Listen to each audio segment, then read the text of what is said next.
In this episode of Gareth Jones on Speed, I drive all the way from London to North Wales in an electric car that, in theory, won't need to recharge to complete the journey.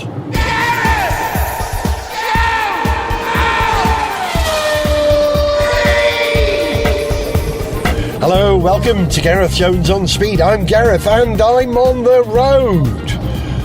Only, the second or third on the road episode of Gareth Jones on Speed in the last 12 or 18 months because of the travel restrictions that happened because of lockdown. But now, as they're easing, we're all on the road again, including your favourite podcaster. Well, I don't know if he's on the road, but I am. Actually, if I'm being honest, I think I like the lockdown period better than now, because I left my home in North London, Hackney, at about 2 o'clock, and I didn't get to the bottom of the M1 until 3:30, an hour and a half. Now, it normally takes about 45-50 minutes in average London traffic, and during lockdown you could do it really, really quickly. Not that I did it only once, I think, or twice during lockdown, but today, hour and a half. Seems like everybody and their brother, their sister, their auntie, their clone are on the road, and that's okay, because I'm in a very relaxing environment. If you've seen the picture that goes with the show and you've read the blurb, you'll know that the car I'm driving is an Audi e-tron Sportback 55 S-Line quattro, and probably something else as well. Yes, e-tron, the Audi sub-brand of electric vehicles. And e-tron, as we know, of course, is the name of the cybernetic organism that will come from deep space and take over Earth at some point in the future. My name is e-tron. Bow before me, humankind. Oh, I see you're using electric vehicles already. That's all right. Name them after me and I will not destroy your planet. I am e-tron. I have an Audi named after me. Can you tell I'm very happy to be out on the road? Because I'm going to Wales. I'm going to Wales. Hooray! Going to Wales for lots of reasons. Do some work meetings, see family, and see a very important friend who's having a very important birthday. So lots of reasons to make this journey. And I saw no reason to do that journey in an internal combustion engine car. So I thought, okay, let's see if Audi will let me have an e-tron. And they did. Straight away. Would you like the e-tron Sportback? Yes, I said, with great enthusiasm and alacrity. If I knew what alacrity meant, I would actually have said it with alacrity. I'm not sure, but enthusiasm. I like the Audi Sportback. I really shouldn't, because if you think about it, it's basically the same silhouette as the BMW X6, arguably the only car more hateful than the BMW X5. You know, that sort of sportback thing that goes on with a four-door car. I'm not sure it really works on a big SUV. I think if you've got a big SUV, you might as well have a bluff back. Maximise the space available. You've got a big car, have a vertical rear window, and you've got a proper estate car, albeit a very high up one. This car doesn't have that, of course. It's got a sort of lift back, and it's quite attractive. I find myself standing outside the car and looking at it and trying to make up my mind about it. Does it look bulky? Not really, because of that Sportback thing. Does it hide its bulk as well as a Jaguar I-Pace? No, it doesn't. I-Pace looks a lot more svelte, and it's got a clever rear window. It is arguably better looking than this car. But I think this car's handsome, definitely got presence, certainly got presence in the colour that it is, which is on the orange side of red. Do you remember the colour that the Escort XR3 was launched in? I bet you do. If you know cars, you know exactly the colour I'm talking about. This car is pretty much that. Well, pretty much. It's slightly redder. Yes, okay, thank you. You can see that there's traffic slowing ahead. I see the 50 mile per hour warning, thank you. Yeah, the XL3, I think Ford called that signal red, didn't they? It was really orangey. There's orangey. There's an advert flashback for you. This car's got there's orangey red on the outside. And it's a big car. I parked it nose to nose with my neighbour's Q8 the other day. And there's not much in it. It's definitely smaller than the Q8, definitely. But not much in it. It's every bit as tall. And as Zog will tell you, that's because it's an SUV. It's an electric SUV. And of course, if you've got an electric car, the SUV, can you hear that? Woo, space ghosts. That's the sound this car makes, because it doesn't make much real sound, so it's got an artificial sound. And occasionally it sounds like a police car in the distance. Woo! I keep looking around. Space ghost, the sound of electric cars. The sound of e-tron. I am a cybernetic space ghost called e-tron. Sorry, I'll get over that in a minute. Sorry, as Zog will tell you, an SUV is a great shape for an electric car, because then you can have all your batteries low and sit people on top of it. Tesla managed to do that by having the batteries in between the axle line. This, because it's a bit SUV-ish, has the battery pack above the axle line, I would hazard. And I've only driven it through slow old London today, but I have done a couple of quickly corners when it opened up, and it doesn't roll like an SUV. That's because all the mass is low down. It always makes me laugh when you think of the term SUV. What does it stand for? I know what it means. You know, it means a big 4x4, doesn't it? But think of what it actually stands for. SUV, sporting utility vehicle. And the idea that something that big can be sporting, something that tall can be sporting, seems a bit of an anathema, doesn't it? But I would say that this is actually sporting.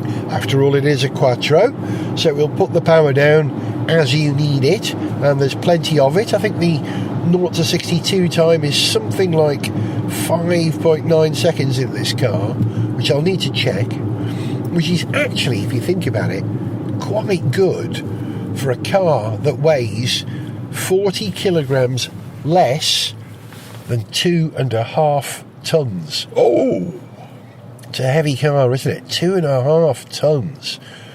That's sort of Bentley and Rolls-Royce territory, isn't it? Very, very heavy car. And the reason that it's so heavy, of course, is its battery pack, which gives it this range. Now, the battery pack on this version, I think, is 95 kilowatt hours. I think that's right. I'm remembering the blurb I've read. I haven't got it before me. I'll have to check that when I charge. But will I charge on this journey? This is the thing. Because the car was delivered yesterday, and then yesterday afternoon I went out to practice charging it, because, you know, charging an electric car is relatively straightforward, but you don't want to discover when you get to the only charging point on the motorway that you haven't got the right card, or your app doesn't work, or you've got the wrong connecting cable or anything like that. So I thought I'd go off and top it up, because the car arrived sort of 3/4 charged.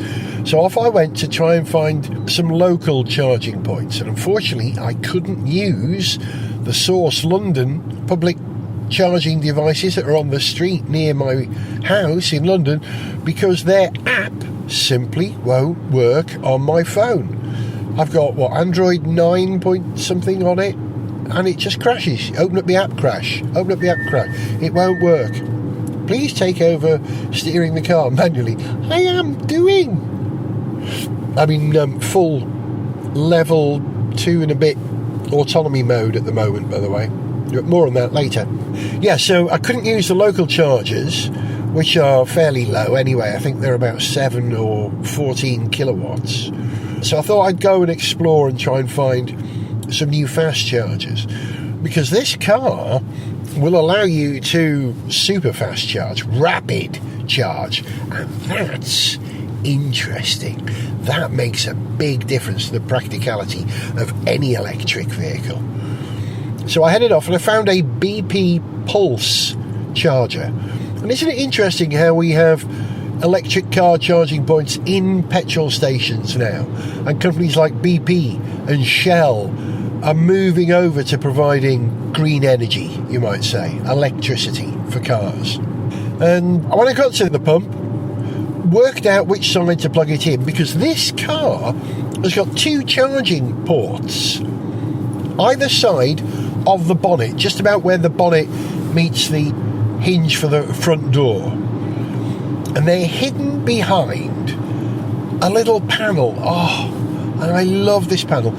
Possibly one of the best things about this car, the panel that you press to uncover the charging port.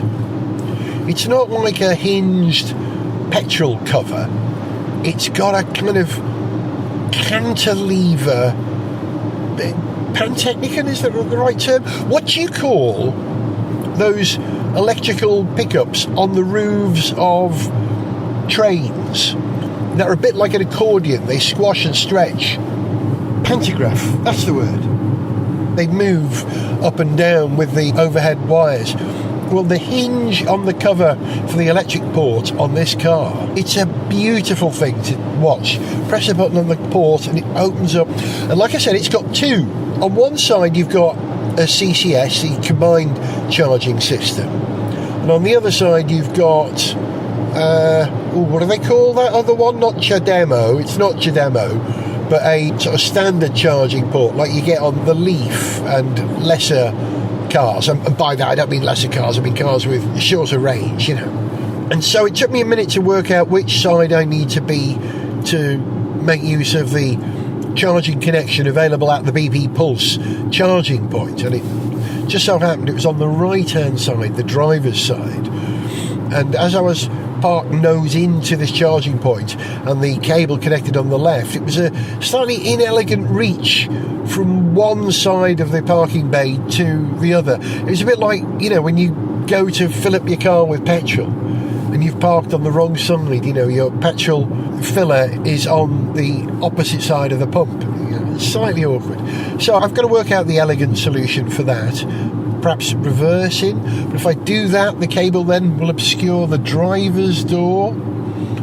So is either side of the bonnet the optimum place for a charging port? Perhaps not. I think the nose or the tail might be the better option. So I plugged the car in, opened up my app, started charging using the app. Relatively straightforward. It wouldn't give me a bargain price on the electricity because I'm not a subscriber, and I had to swipe my credit card to get it to start charging. But then it charged, and boy did it charge quickly. Now, forgive me, I was slightly taken aback at the figures when I saw them. I think that CCS charge point I was on had the ability to charge at 175 kilowatts. Now I think it charged at 135 kilowatts at the time when I was there. It depends on, you know, other cars charging on the network, so you've got like an upper ability, but it was certainly 135 kilowatts. That's a proper charging speed. I was there for 25 minutes and I went from a range of 157 miles or thereabouts to a range of 218 miles. That's what it offered me in that 25 minutes, which was just enough time to go and have a wee, have a cup of coffee, eat some chewies, and then bang, it was charged. It was great. And that's not the end of it, because this car will charge up to, I believe, 350 kilowatts. Now, that means you've got to find a charging point in the UK that delivers at that sort of pace. And there are some now. I don't think there are any north of Rugby. I think there's one, the Ionity multi-charging station, whatever it's called, in Milton Keynes. There's one there. I think there's one of BP Pulse have opened a rapid charger somewhere nearby as well. And ideally, I would have hit that and charged on the way up. But it seems a bit silly stopping so early when I'll have plenty of electrons in my tank, my battery. So I'm not going to stop up and charge there on the way up, but I will explore that possibility, I think, on the way back. I want to see this car get hot. I want to see it glow. I want it to charge so quickly it gets slightly bigger and heavier. Take that, Tesla. Last time I drove a Tesla, they were charging about 150 kilowatts. And I know Tesla have upgraded their supercharger network now. And I don't know, are they charging at 250 kilowatts now? Possibly even 300 kilowatts? I don't know. But if I can charge this car at 350 kilowatts, man, that'll be like an 80% charge in 30 minutes or something like that. From zero, practically, or from 20%, who knows? We'll have to see. You know, you only discover these things in use, and you have to adapt to an electric car. You know, you have to manage your expectations. It's not like driving an internal combustion engine car. There's a certain amount of planning and understanding that has to go on. Understanding that you've got a car that you can't just top up in seconds and go. But with this, if you find the appropriate charging point, you can top up in minutes rather than hours, and that makes a big difference. Now, the range on this car, when I hit the bottom of the motorway, I think it was about 180 miles, it said. And the journey I'm doing today to my sister's house near Mold, Urwyddgrug, as we say in Welsh, is about 170 miles. So in theory, I don't need to charge at all. I could turn up at Carris's and then think about charging afterwards. But just to be safe, I'm probably going to charge up, I don't know, Wrexham or somewhere nearby when I sit just before I visit my sister. So I know I've got the electrons for the rest of the journey, which is to head towards Trelawnyd, which is where my brother lives and is where I'm staying tonight. And then on beyond that to Conwy and Bangor and perhaps even Caernarfon. So I'm going to be exploring northwest Wales, where I know Ecotricity supply recharging points on main roads, the electric highway, and I actually get my electricity at home now from Ecotricity, which means if I charge up using their points on the public network, I get a better rate for that recharge than I would as a casual user. I've got a combined account, I think, can't remember. Yeah, some of the rapid charging places charge you something like 25p per kilowatt, is that right? Or is it 25p per minute charge? I'm not sure. I haven't done loads of research because that's what this journey is for. It's an exploration into where we're at now with electric cars, and we've come a long way in the few years. When was it I did the journey from London to Liverpool in a Nissan Leaf? Was that 2016, something like that? Maybe even before then. And if you remember that episode, that was quite a journey because most of the Ecotricity points I came across simply didn't work. I ended up on a flatbed truck being taken to somewhere and then finding somewhere I could charge. I had to cross over the motorway to the southbound because the chargers weren't working on the northbound. So all that sort of shtick used to happen. But as you know from Zog and I's exploits in the excellent Hyundai Kona Electric, the electric recharging network now is substantially better. Do you remember we did sort of a treasure hunt thing with the Kona that took us up to Lincolnshire and Yorkshire in the car without having to recharge, and then found easy charging on the way back? And then of course we did 12 months ago, 2 years ago now, when was it? 2 years ago, we did an attempt on Le Jog, Land's End to John O'Groats, Lejaog,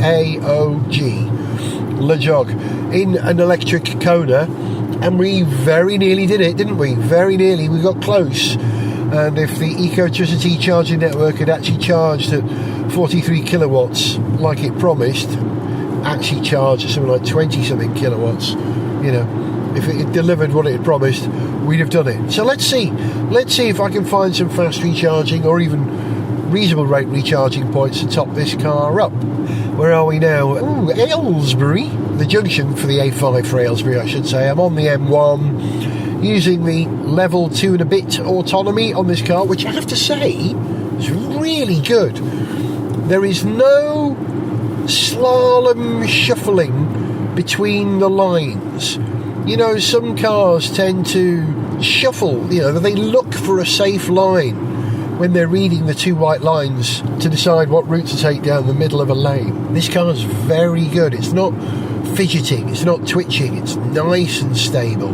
One of the most stable I've ever experienced, I'd say. Certainly better than that Volvo, I think, and perhaps even the Hyundais I've driven. It's bang on, does a very good job. So that's your lane keeping. The distance management is very cool. I've got the car set for 65 miles per hour and I'm sitting behind traffic that's doing 55, so it's just taking care of that for me, which allows me to hold my recorder and talk to you about the experience on this car, which I'm liking. I said that the thing I possibly liked most about this car was the covers to the electric charging points.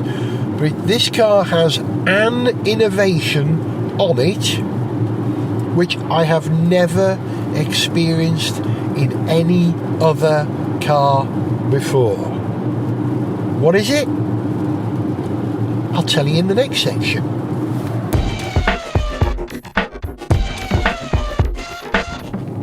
Hey, guess what?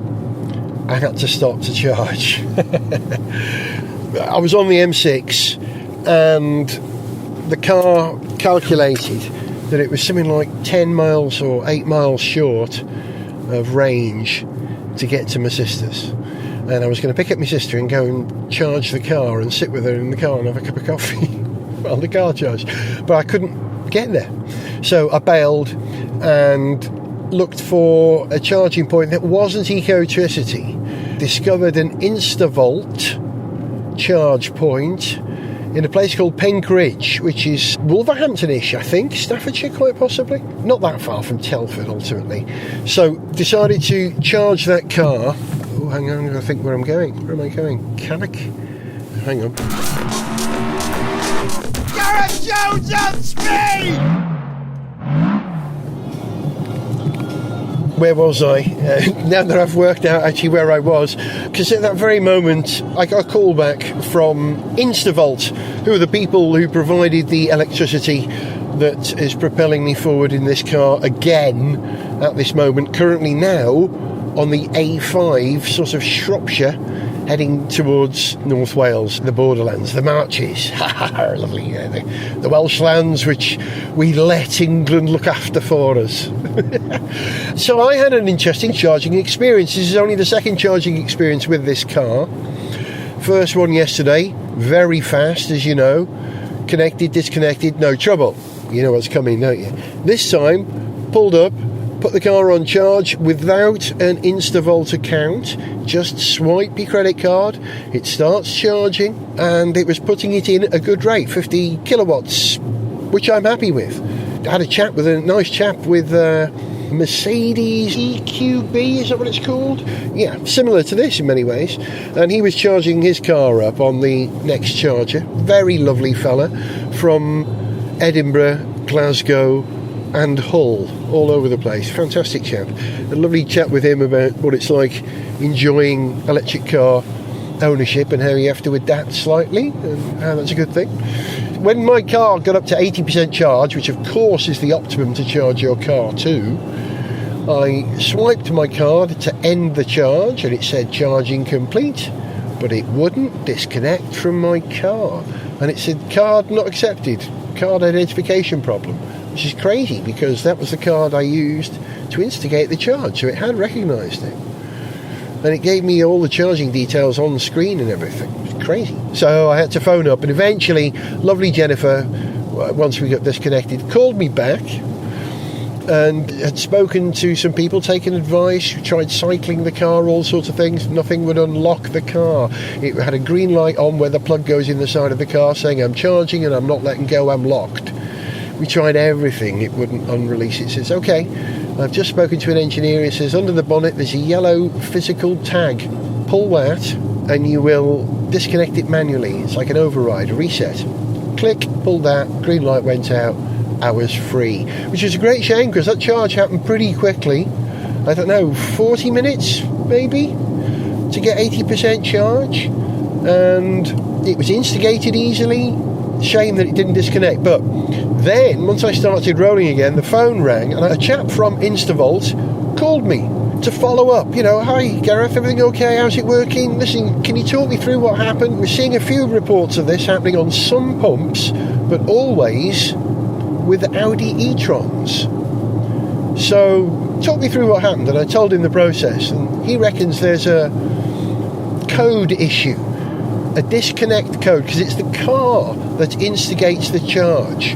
The car tells Instavolt, I want charging, send me some energy. Yes, navigation, I know where I'm going.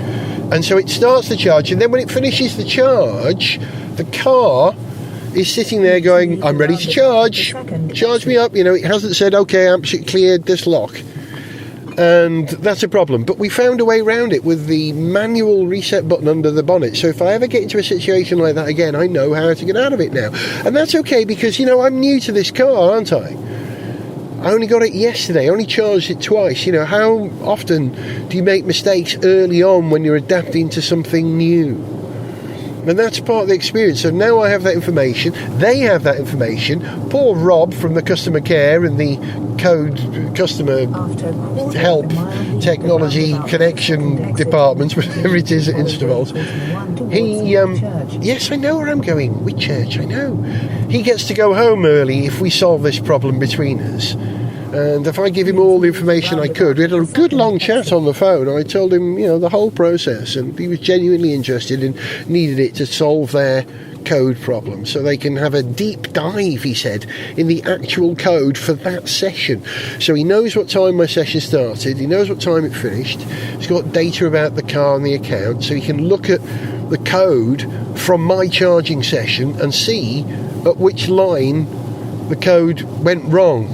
Did it actually receive the disconnect code and did it not actually happen, or did it not receive that code? And they can work from there. Fascinating. Hey, we're all beta testers in the 21st century.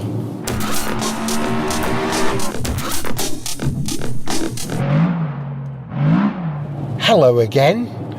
It has been many days since I recorded the last section of this programme, and many things have happened in my experience of electric car driving in an Audi e-tron. Yes, darling, you don't need to tell me. I know where I'm going. That's okay now. That's okay. I'm trying to remember when we last spoke. I think I charged in the Midlands on the way up to North Wales. Well, since I got up to North Wales, the charging experience has been a little bit mixed. I thought I'd go and visit my pal Steve Allen Jones. You'll know Steve Allen Jones, a member of the On Speed band. He played keyboards when we did that gig, 4 or 5 years ago. He helps me produce many of the songs that appear in the show, and he's a great friend, and he lives in Rhyl. So I thought, all right, I'll get Steve to meet me at a rapid charge point in Rhyl. I go to Steve's, leave it on charge for an hour, boom, full car, then I can continue all my exploring of North Wales. Steve met me in Rhyl at what they call one of those destination charging points. A charging point not at a motorway services, but at a supermarket, a Morrison's in fact. So I put the car on charge, went back to Steve's, came back to the car. It hadn't flipping charged. Now, it took me 3 attempts to get the darn thing to start charging. And when I left it, it was charging, but when I came back, it had dropped off the charge. And I tried to get it to start charging again, and it wouldn't start charging again. Now, whether that was an issue with my account, my card, my car, that particular charger, who knows? I had to wait half an hour when I first arrived there because there was a guy with a Jaguar I-Pace and he managed to get a charge, or he went off saying he'd got a charge, who knows? So that was disappointing. Okay, I'm heading west, so I headed out onto the A55, the main road along the North Wales coast towards Conwy, Bangor, Caernarfon, that part of the world.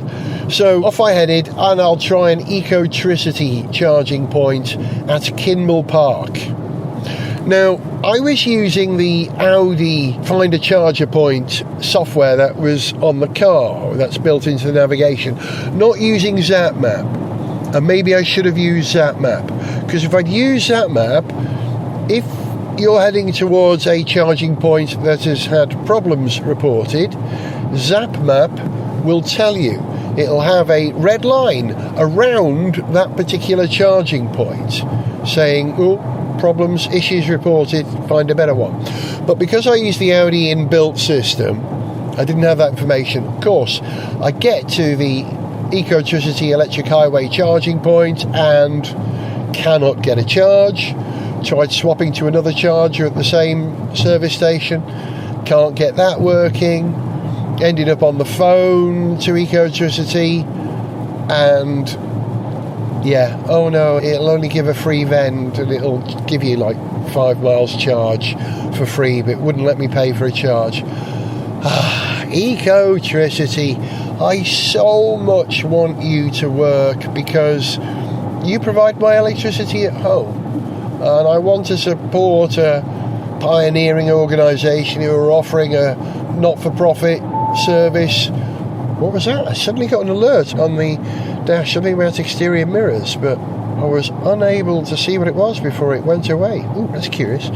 So yeah, once again, that didn't charge. Anyway, I managed to drive carefully to Conwy, actually to Llandudno Junction, which is near Conwy, and I found a charging point there provided by PodPoint, which I got hooked up in seconds. I started charging and it gave me a fantastic charge, fully charged in 50 minutes, which was incredible. I must have been charging at 50 kilowatts there, and I was very pleased that worked so very well. Easy when you know how. So it does restore confidence that it is possible to have an electric car, and it is possible to find charging points that work, and it is possible to get a rapid charge, and it is possible to do massive journeys because we have cars now with good range, and this Audi e-tron has a fantastic range.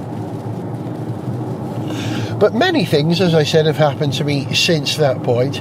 I had a number of meetings to do in North Wales. I had some recceing to do, and one of those recce's involved going up to a reservoir in the Gareth, this range of mountains that just on the edge of Snowdonia. So we headed up there, and there was a bit of a clump on the way up this stony old track. Didn't think anything of it, parked up, went to visit the reservoir, came back to the car, flat tyre. Oh, that's okay.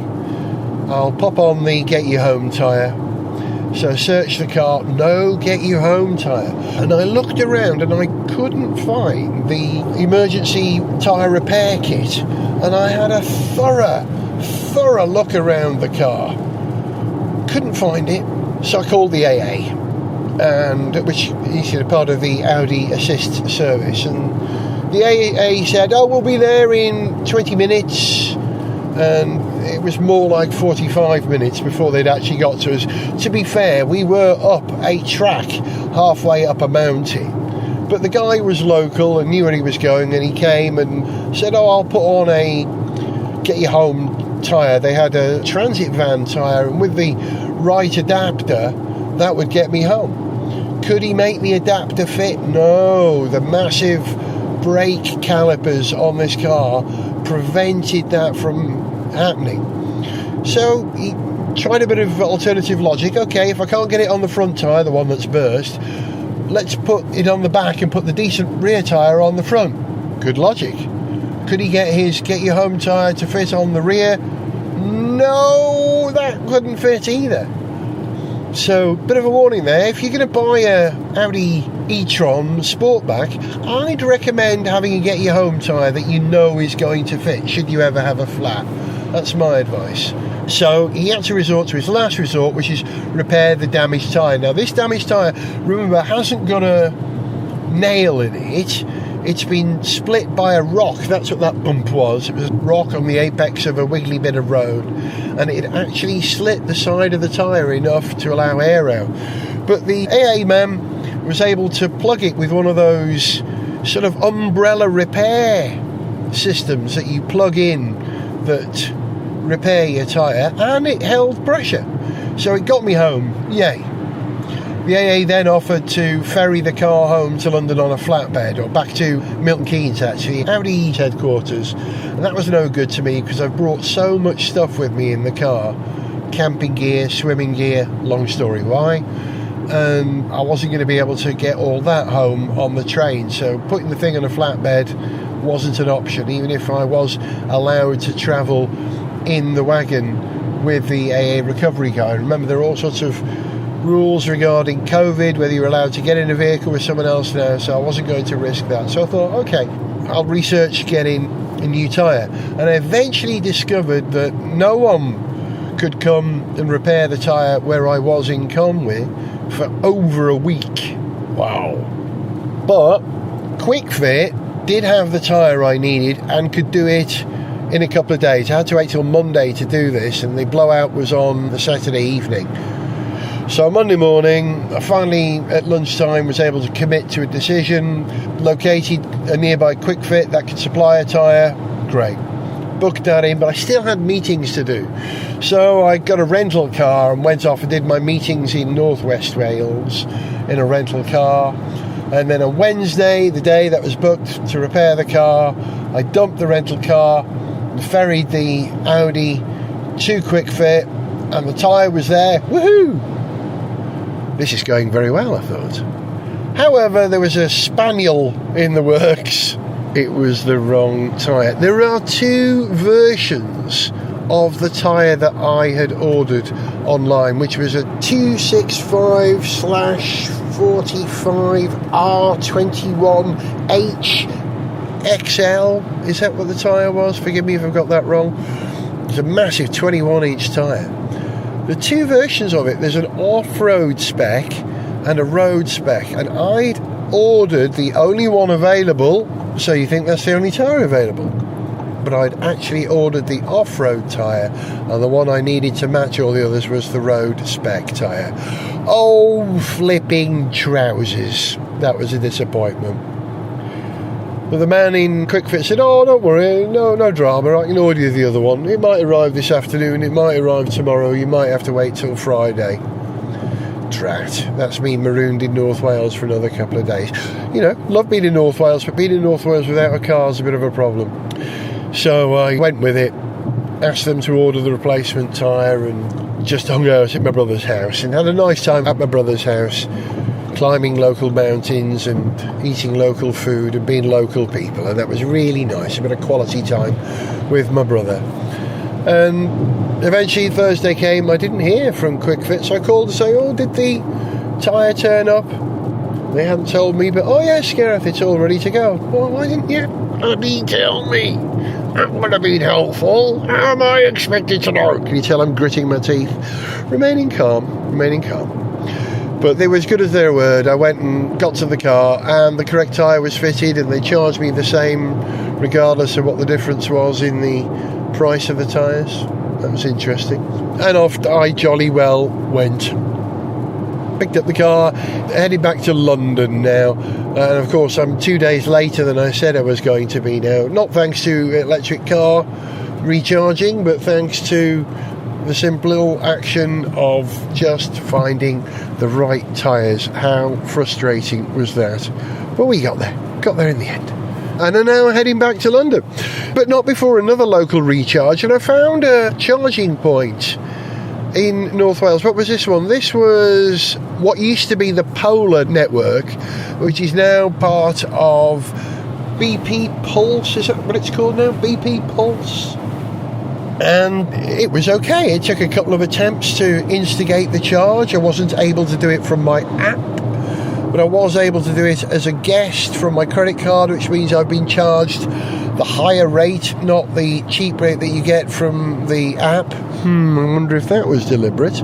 But to be fair, it went from a 49% charge to a 100% charge in less than 45 minutes, charging at 50 kilowatts. Now, that's more like it. By the time I caught it with my sister, who I'd picked up and said, come on, let's go and park up. It was at a place called the Beaufort Park Hotel, which is a nice little old school hotel near Mould in North Wales, where my sister lives. We were able to have a coffee and a biscuit and a good old catch up. Bang, the car was charged. And you know, this psychological leap that we all have to make to become electric car users, that charging isn't instant. It's not like putting fuel in the car and going. You know, it's a little more drawn out. I've made that psychological leap. And do you know what? So is my sister. My sister said, wow, that didn't seem long to charge at all. I was expecting ages, but it felt like we've been here 10 minutes. And you're right, if you build it into your life, make a small adaptation, is that a word? If you adapt your life slightly, your expectations slightly, then electric car charging happens really quickly. Just build in that little stop, that little extra sort of 20 minutes. Because normally, if you stop at a fuel station, by the time you've been for a wee and bought a sandwich and got a coffee and put fuel in the car and got back in your car, that's 20 minutes. You simply add another 20 minutes and that's a charge, because the sweet spot, of course, is a charge up to 80%, not up to 100%. So let your car down to about 18 or 15% or 20% battery, and then recharge it up to 80%, and you know, that's a very short period. You're adding perhaps only 10 minutes more to your stop, perhaps. Okay, you might have to make 2 of those stops on a journey, but it depends how long your journey is. And of course, if you're driving for more than 2.5 hours, then you absolutely should make a stop. That's what the government advises. Don't drive for more than 2 hours without taking a break. That is sound advice, isn't it? We used to ignore that advice when we were younger. But older people, we're happy to take advice, aren't we? You know, young people, oh no, I can go. And it's intriguing because it's younger people who are the electric car drivers at the moment. But us older people, are we more adaptable? I'm ready to adapt to it. That absolutely works for me. So there you go. There's a bit of information about the charging experience of this car. As far as this car itself is concerned, do you know what? It's fab. It's really fab. You know, I'm a fan of Tesla because I think the whole charging experience that comes with Tesla makes that car a very viable idea. And this Audi were one of the first people to get on the electric car bandwagon? That's the wrong word, isn't it? On the electric car revolution and say, yeah, we can do that. We'll do that. Audi were one of the first, them and Jaguar. And whilst I don't have any first-hand personal experience of the Jaguar I-Pace, I have good experience now of the Audi experience, and yeah, it works. The multiple charging ports on your car is a nice idea. That gives you a bit of charging flexibility. I know it will charge at a good rate. I've charged at a fantastic rate in London, as you know, and that's the key difference. The rate at which your car will charge. It's not necessarily how big your battery pack is, but the rate at which you will charge is more important. And this car will charge. Okay, it's now telling me that I get up for the M56 and onto the M6 and head south. Because if you are doing a series of short hops with fast charge, that's fine. That's absolutely fine. And as a piece of engineering, this car communicates with the pumps really well. There have been a couple of issues, but I'm sure that's a network issue rather than a car issue, and I'm sure Audi are on top of that, and I'm sure... Please turn off to the left half after 3/4 of a mile. I know, I'm in the correct lane. Would you like me to get over another lane? And it's really helpful. As a driving experience, this thing is lovely. Man, it's quiet. I noticed, because my brother gave me a lift in his little Kia Picanto. Yeah, I know a Picanto is a little 3-cylinder vibro engine, but it seemed so noisy To the left and then drive to the right. compared to the electric driving experience, that it was noticeable. I think one of the options that this car has is acoustically enhanced glass, and Drive to the right. yeah, it's really quiet. It truly is. It's a lovely thing. I was driving around with my sister, and my sister said, "Oh, I can talk to you without shouting," because we're quite loud in our family. My sister had to lower her voice. She was quiet. Oh. 55 miles. I've just pulled up alongside the Tesla equivalent of this car. It's a Tesla Model X. They're 4x4. They're SUV, I should say, rather than 4x4. It's right in front of me with its slopey back. And you know how I said very early on in the start of the review of this car in this episode, is there a more hateful car than the BMW X6, which this car in some way shares a profile with? When I look at this car, I don't find it hateful like the BMW X6. Why is that? I don't know why that is. Maybe because we all hate the X5. But I just pulled up alongside a Model X, and I'm thinking, yeah, man, I'm the same as you. It looks a bit taller than this car, a little bit narrower, a little bit sleeker. And you know how I said at the start of the show, if you have a car this big, why don't you have a vertical back? It makes more sense. And if I was going to have this car, I'd probably go for the non-Sportback version, just to maximise the space available. Because I did fill my boot. Fill your boots. I did actually fill my boot on this car of stuff. I mean, I have got a tent, a bed, a wetsuit, my swimming equipment, my clothes for a week, my computer bag, a big box of stuff to drop off with friends back home. I had loads and loads and loads of stuff. And I just get the feeling that if I had a car with a vertical boot, it would have fitted in without having to put my computer bag on the back seat. I mean, the boot was absolutely full. But who knows? Maximise the space. But do I love this car, or do I like this car? Somewhere in between the two, truth be told. It's in between like and love. I love the electric car experience now. I'm starting to feel in such a way now that every time I get a car for Gareth Jones on Speed, I should be getting an electric car. Why? Well, because of the driver experience. And I don't just mean the silence of electric running. I mean the performance. We all know that electric cars can outperform internal combustion engine cars because of their incredible torque from zero, and this car satisfies that. Never once have I felt that this car lacks performance. There are a number of drive mode selects. I've been driving around in efficiency, but I could drive in one of the other modes as well. I'm just cycling through them now. Efficiency, comfort, all road, what's the other one, auto. Maybe I should have selected all-road or off-road for when I was off-road. I don't know if it would have pointed up that the stones are a little sharp and I should avoid them. Who knows? Maybe it would have used the air suspension to stick me up a little bit higher. I don't know. We didn't need the ground clearance, but this car, it coped with that, apart from the burst tyres. Maybe I should have done with more robust off-road tyre. Ergonomically, this car's amazing. It has two technological things which I have never experienced in a car before. I did mention them before. The one I was going to mention were the wing mirrors, because this car doesn't have any wing mirrors. It has virtual wing mirrors.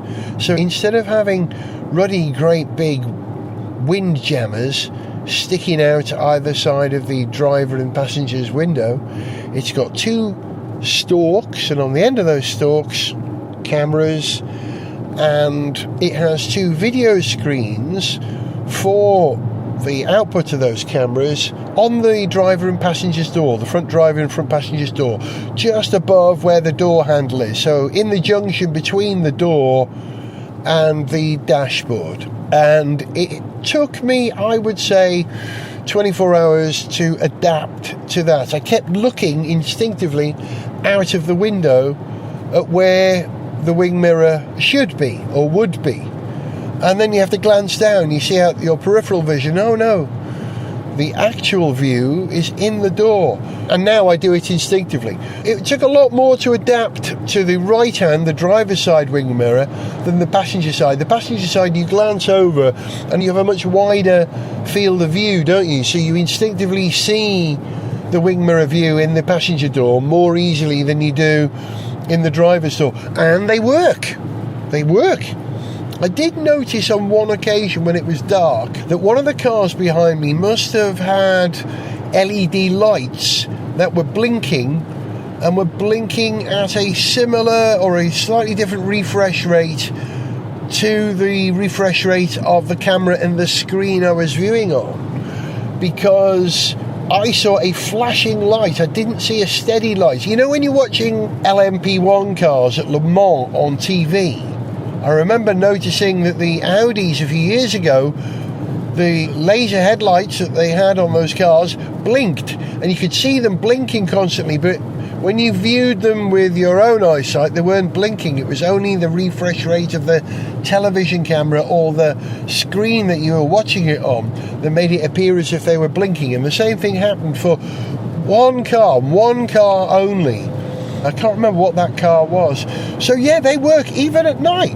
I was thinking, oh, at night it's not going to be the same as a mirror. But you know what? It's no different to looking at a mirror in low light. They really work. Are there any advantages? Well, that stalk is less likely to get hit by a car going past if you're parked. And you've got an aerodynamic advantage, an efficiency advantage, which of course is crucial for an electric car. Any disadvantages? Well, you know what? With a wing mirror, you always glance at your wing mirror before you open your door and get out of your car, don't you?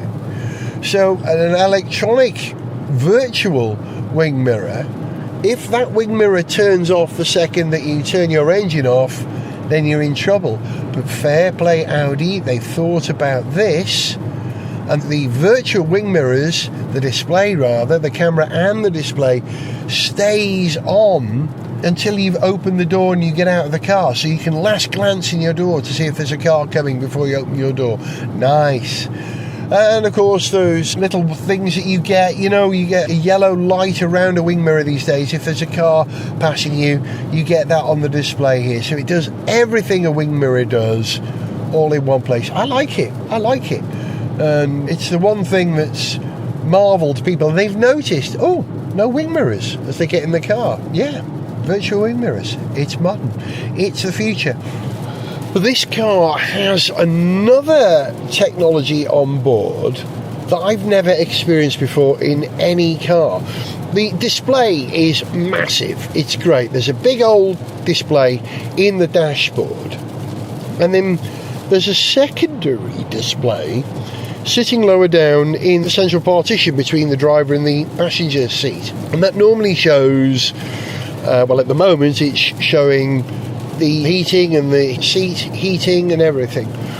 But if you go to telephone and you want to look up a phone number, that screen goes blank. Let me see if I can do it now. Select telephone, I go search. Yeah, and on that lower screen, apart from blank, there's a picture of a hand with a wiggly sign on it, which means use your hand to write a letter, freehand. Do you remember the old Palm Pilot thing where you could write letters with your finger or using a stylus? It's like that.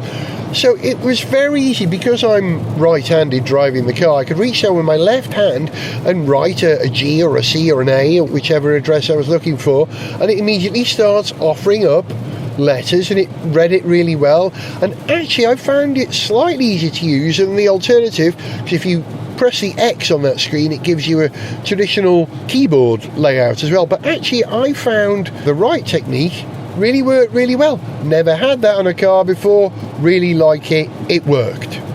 This car, it's a good driving experience. It doesn't roll because the battery pack is so low. It has a functional range because the battery pack is so big. It's well built because it comes from a car manufacturer that you know and have a trusted experience with. It's an Audi. Audi, you know, one of the last cars I tested for Gareth Jones on Speed was an Audi. I loved that TTRS. And do you know what? I think I love this car too. If I wasn't on a long journey and I was a bit more heavily footed with the car and I drove it like a sports car, I might love this car too, because I know it would reward me in a sporting way. But because I'm on a long journey and it's an electric car, I'm actually driving a little more softly.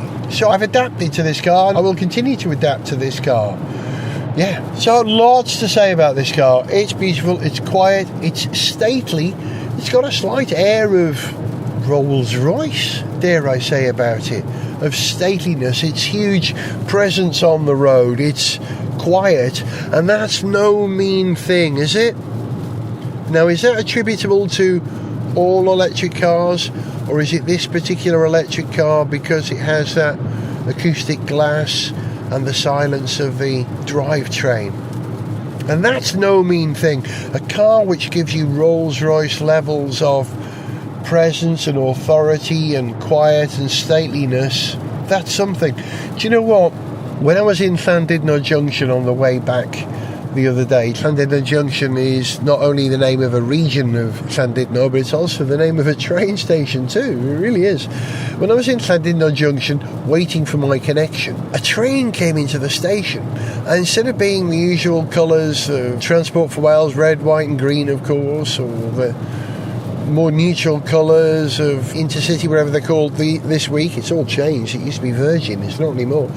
A brown train came into the station, and it was it called statesmanline.com or something? I can't quite recall now, but it was a special service from Hull which used old carriages and old engines. There were diesel engines, noisy, filthy diesel engines, but the whole statesman-like service was, you know, a slow journey where you get to eat in first class or travel first class, or even the second class was kind of old school. It was something for rail enthusiasts, but I actually thought it appealing. I thought, wow, that's a different kind of travel. The journey takes a little bit longer, it's a bit more luxurious, and I could get into that.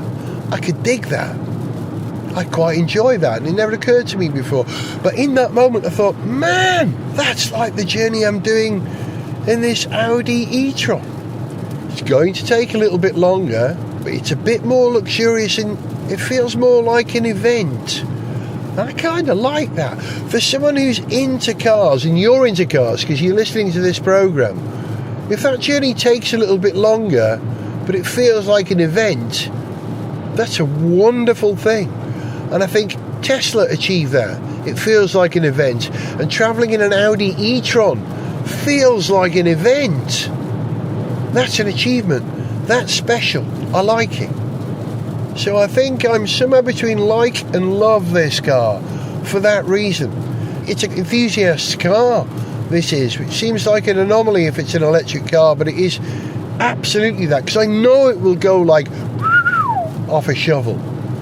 I know it will go round corners and grip because it's a quattro. It rides smoothly because of its air suspension and its electric drive. It is an astonishing achievement, this car. Now, I could leave it there, but I'm going to read you the spec and the pricing of this car when I do my next stop, because I've got to stop to recharge one more time on the journey home, and because I've got to eat. So I'll make an event of it, and I will stop and I will read you the full spec of this car, the full price and all the options when I do that. But for the moment, this is some achievement, this car, let me tell you. Audi can do electric cars. I know, because I've driven other electric cars from Tesla, from Hyundai. Yeah, and Audi can do it. This is something. do you know what? I'm actually getting hungry already, and I've still got a range of 141 miles before I have to stop. That's okay. I just press the... I don't know what Audi call their driver assist program, but it keeps a distance from the car in front. It keeps in lane, and I like the way it reminds you to put your hands back on the steering wheel without beeping. It just a little yellow light comes on the dash. Beautiful. This is a lovely way to travel. Gareth Jones on speed.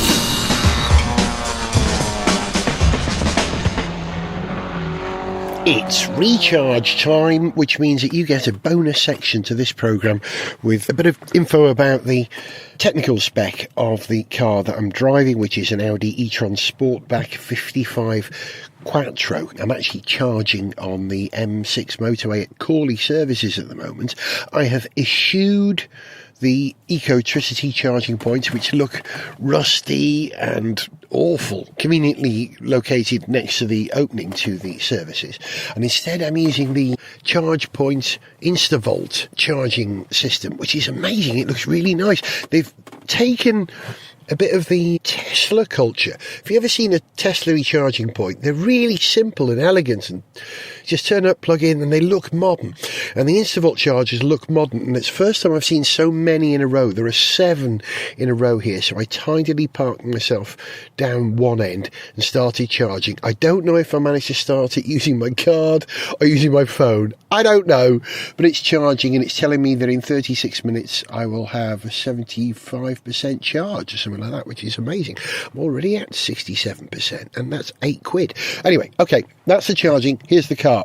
The peak electrical output of this car is 300 kilowatts. Continuous electrical output in kilowatts is 100 kilowatts. The peak electrical output boost in kilowatts is 300 kilowatts. The electrical torque output, this is Newton meters, is 561. It's a lot of torque, isn't it? Electrical torque output in boost is 664 Newton meters. The battery type is lithium ion. The battery energy content is 95 kilowatt hours. Useful. With a maximum electrical output at 12 volts in kilowatts is 3. Onboard voltage 1 in volts is 12 volts. Onboard voltage 3 in volts is 400. Yeah, it's a 400 volts system, this. It's only got one speed, single speed transmission. Let's look at some of the facts and figures here. Steering, electromechanical progressive steering with speed dependent power assistance. Yeah, it's fairly hefty. Like I said, I had a period where I had a rental car for a day, and that was a Ford Focus, and that felt like, I don't know, playing badminton compared to this, which felt like lumping a medicine ball around. It's a much heavier steering experience in this car. Top speed of this car is limited to 124 miles per hour. Electrical acceleration, 0 to 100 kilometers per hour, so that's 62 miles per hour, is 6.6 seconds. I think I said it was 5 point something previously, didn't I? Forgive me. It is 6.6. However, it is 5.7 if you're in boost. So if you're in performance mode, I suppose, if you ask it to really go for it, it will deliver. And here's the most valuable, perhaps, piece of information here, and I'm not certain how this works, but I'm going to take a guess. Electrical power consumption, okay, so this is combined in kilowatt hours per 100 kilometres. So that's 26.0 to 21.9, that's the WLTP figure. Kilowatt hours per 100 kilometres, between 26 and 21.9. So that means average of, what, 2.6, 2.2 per 10 kilometres? Is that how it works? I'm not sure. Electrical range based on current consumption using WLTP driving cycle up to 241 miles. That's the S-Line Launch Edition. Up to. I think that's probably fair. I'm batting along at motorway speeds, and I'm getting around 180 miles, I think. And I think if you were doing 30 or 40 miles per hour, you'd probably get that sort of range. So, Here's the final bit for you. The car, which is an e-tron Sportback 55 Quattro SI, and the basic price was £79,185. Exterior colour, Catalunya Red, they call it. I wouldn't disagree with that. Catalunya is a great name for a colour. Interior super sport seats in black Valcona leather and rock grey diamond stitching, and they are comfortable. I haven't even noticed the seats. It's just one of those seats. Yeah, that's work. I'm comfortable. Options. Wall-mounted bracket for compact charging, £150. Virtual door mirrors, £1,250. Really? £1,250 for those two cameras and screens? Okay. The tour pack, I'm not sure what the tour pack includes, £1,950. Side assist including pre-sense rear, £625. Comfort and sound pack, £1,895. I think that includes the acoustic glass, so that's nice. Orange e-tron brake calipers, £425. Storage and luggage package, £125. Acoustic glazing side windows, that's a separate issue then, £525. Electrically adjustable steering column, £425. Panoramic glass sunroof, that's a lovely massive sunroof. Oh, it takes ages to open though. It really does. And the cover for it, £1,475. It's a lot of money, isn't it? Rear side airbags and illuminated seat buckles, £475. Tyre pressure monitoring system, £325. 4-zone deluxe automatic climate control, so that's split left and right in the rear and in the front, £825. Virtual cockpit plus, £150. What's that? What's the virtual cockpit plus? What's that? Extra detail on the screen? Oh, that second screen maybe, that's what it is. Audi Beam, £150. Audi Beam only available standard equipment on launch edition and Vorsprung. And the government grant. Now, this is the £3,000 that you get back from the government for buying an electric car. It doesn't apply anymore because this car is over that government threshold. The total price of this car with all the options is £89,470. That includes delivery charge and first registration fee. So a £90,000 car. It's a lot of money, but it truly is a lot of car. It's a car with an astounding ability to charge quickly, a useful range, incredible levels of refinement, and that's it. That's what does it for me. It's the fact that it feels so serene, this car. It truly does. And it feels purposeful as well. Like if I wanted to go racing, it's a bit of a big thing to chuck around, but it could be chucked around. I like this car a lot. One final thing before I go. On protocol with recharging, having got me burger, came back to the charging point and I parked I parked this Audi e-tron down one end of the row of chargers, number 7, and I noticed parked at the other end, at number 1, was another Audi e-tron, not the Sportback, but the e-tron, more like an estate. And looking at it, you know what I said about the amount of space that you lose because of the sloped back? I don't think you lose much space at all, looking at the difference between the two of them alongside each other. So maybe there are no compromises in this car. But here's a word on that protocol. It was interesting. This guy was recharging his car as far away from mine as possible, like blokes standing in urinals at public toilets.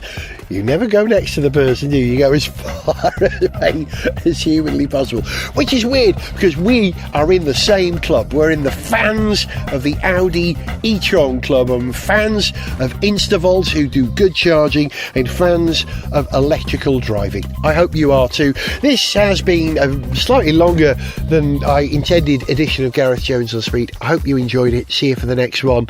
Happy charging, friends. To send us an email, see pictures, get song lyrics, join our Facebook fan site, follow us on Twitter, or to find out about sponsorship opportunities, go to garethjones.tv. Gareth Jones on Speed is made in London by Whiz Bang. Gareth Jones on Speed!